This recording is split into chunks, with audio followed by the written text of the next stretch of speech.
Sveiki užsukę į kvantinio proveržio magijos kanalą. Su jumis Elytė Avetian ir sveikinuosi su jumis visais.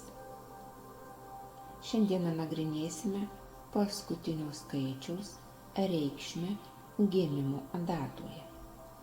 Atkreipkite dėmesį, kad skaičiavimuose nagrinėjame visą datą, bet imsime paskutinį skaičių ir jį aiškinsimės. Pavyzdžiui, žmogus gimęs 11 dieną vasario mėnesio 1987 metų. Skaičius būtų 7 ir jį žmogus aiškintųsi. Dabar pradėsime skaičių nuo 0. Tai sustiprinimo energija. Šis skaičius veikia kaip didinamasis stiklas. Jis padidina tiek teigiamas, tiek neigiamas žmogaus savybės.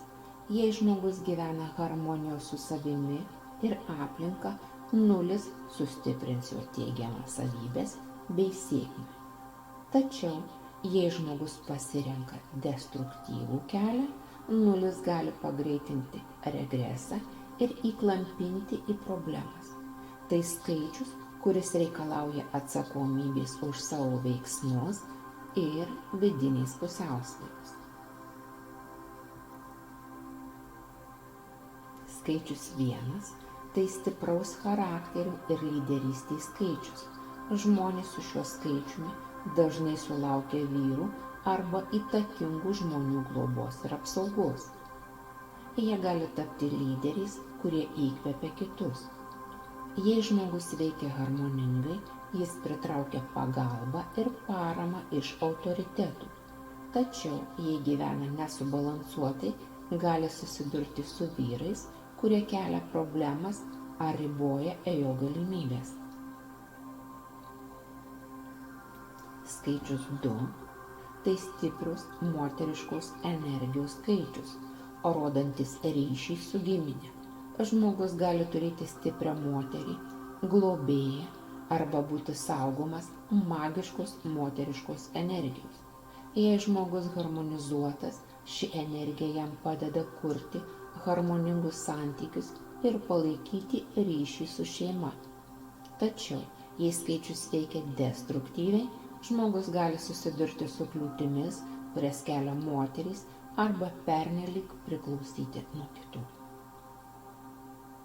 Skaičius 3 – tai kūrybinės energijos skaičius. Žmonės su šiuo skaičiumi turi stiprią meninę ar intelektualinę gyslelę. Jei jie atskleidžia savo talentus ir išreiškia kūrybiškumą, jų gyvenimas tampa harmoningas ir kupinas galimybių. Tačiau jei jie užgniaužia savo kūrybinę prigimtį, gali pradėti veikti destrukcijos ir regresijos energija, sukelianti vidinį chaosą ar pasitenkinimo trūkumą. Skaičius 4 – tai harmonijos ir išminties skaičius. Žmonės su šiuo skaičiumi dažnai turi polinkį į ezoteriką, gydymą ar psichologiją. Jiems svarbu skirti savo laiką intelektualiniam darbui, nes jų sėkmė kyla iš mąstymų ir žinių. Jei žmogus gyvena subalansuotai, jis tampa stabilumu ir išminties šaltiniu kitiems. Tačiau jei šis skaičius veikia disharmoningai, žmogus gali susidurti su per dideliu nuovargiu dėl fizinio darbo arba jausti, kad jo išmintis nėra tinkamai įvertinta. Skaičius 5 – tai komunikacijos ir sąveikos su pasauliu skaičius. Žmonės su šiuo skaičiumi turi lengvai užmezgamų ryšių dovaną ir gebėjimą pritraukti įdomias galimybės bei pažintis. Jų sėkmė priklauso nuo gebėjimų kurti tinkamus santykius ir naudoti savo žodžio galią. Jei jie naudoja šią energiją sąmoningai, jų gyvenimas tampa dinamiškas ir pilnas galimybių. Tačiau jei skaičius veikia destruktyviai, žmogus gali pritraukti nesąžiningus žmones arba susidurti su problemomis dėl netinkamai pasirinktų ryšių. Skaičius 6 – tai meilės ir asmeninio žavesio skaičius. Žmonės su šiuo skaičiumi dažnai yra patrauklūs priešingai lyčiai ir turi stiprią emocinę įtaką kitiems.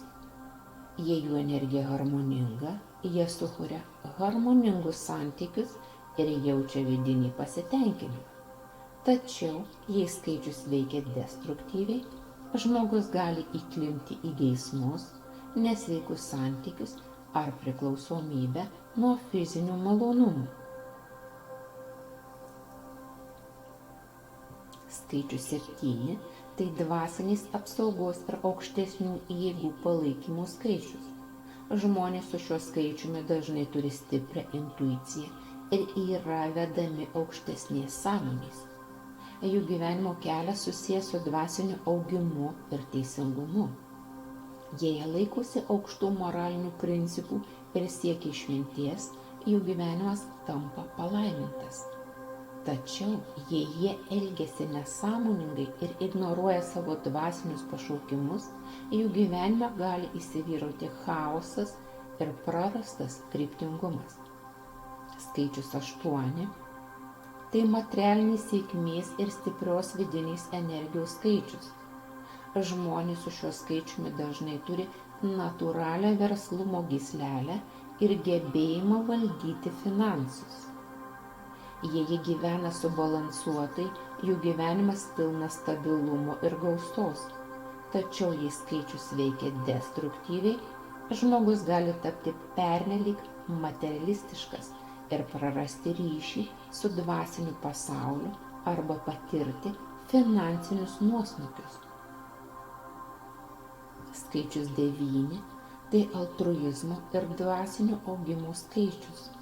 Žmonės su šiuo skaičiumi kviečiami tarnauti žmonijai ir dalinti savo žiniomis bei pagalba su kitais. Jei jie gyvena nesavanaudiškai ir skiria savo laiką geriems darbams, jų gyvenime atsiranda klestėjimas ir vidinė pilnatvė. Tačiau, jei jie ignoruoja šią misiją ir gyvena egoistiškai, gali jausti nuolatinį vidinį nepasitenkinimą ar susidurti su iššūkiais, kurie juos grąžina prie dvasinės savirefleksijos.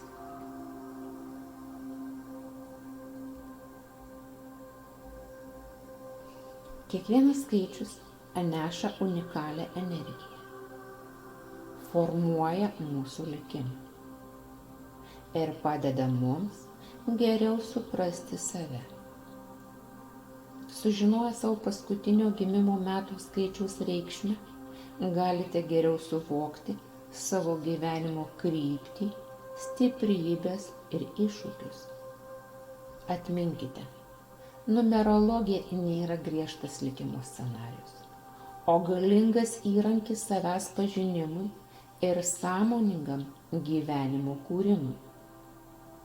Jei šis įrašas buvo jums naudingas, nepamirškite pasidalinti juo su tais, kuriems tai gali būti įdomu.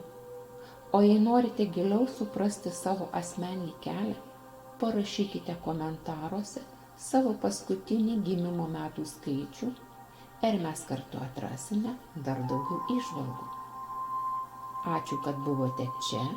Iki kitų kartų.